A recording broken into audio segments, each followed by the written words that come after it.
as promised, I will do a demo of setting up the applique for a design on the Redline 1501. The first thing we're going to do is select an image that we want to use.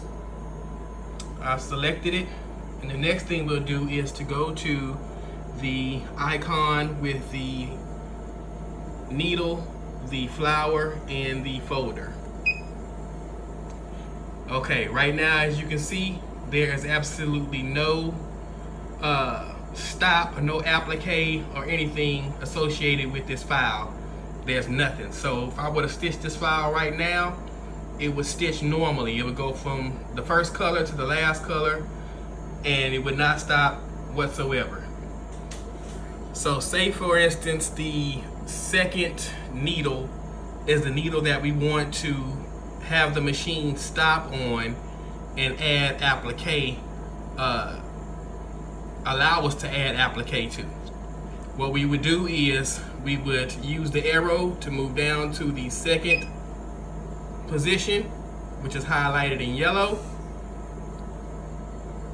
As you can see, the color appears on the screen for that position, letting you know what's going to stitch out on that needle, what area of the embroidery will stitch out. So say this word Pringles is what we wanted to add the stop to, so that way we can add the applique to the design.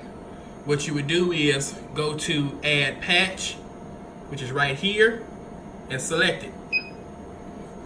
As you can see, add patch turned to yes, but also offset point turned to yes. We want to turn the offset back to no. You don't have to worry about set frame out or anything like that. All you need to do is work with those two buttons, which is add patch, turn to yes, and then turn offset to no. Now let's look back at our order. As you can see now, on that same needle or that same stitch, it is now turned to frame out. It went from no applique to frame out.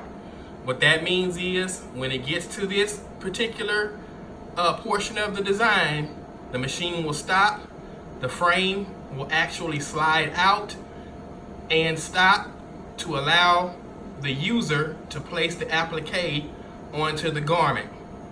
And then once I hit start on the machine, the frame will slide back in, and when it goes to needle 3, as you can see, it has no applique. That means as soon as it goes back in, it's going to pick up where it left off and start stitching.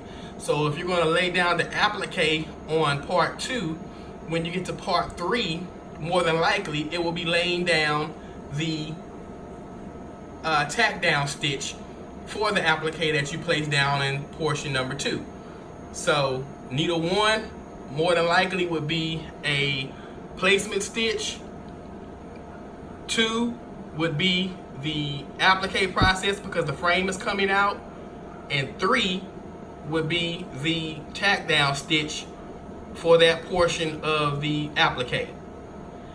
So anytime you want to add a stop or frame stop to allow you to add something to the garment, applique, twill material, felt, whatever you're using, whatever you're adding to the garment that you want to stitch down in the applique process, this is how you would do it. You would move down. I'm going to do it again. I'm going to do it on 4.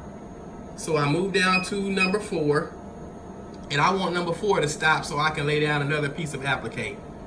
All right, I want his face to be applique.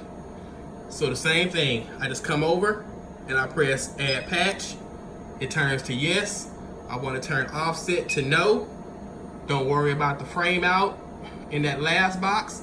Come back over and you'll see now I have 2 frame outs. I have one on 2 and one on 4.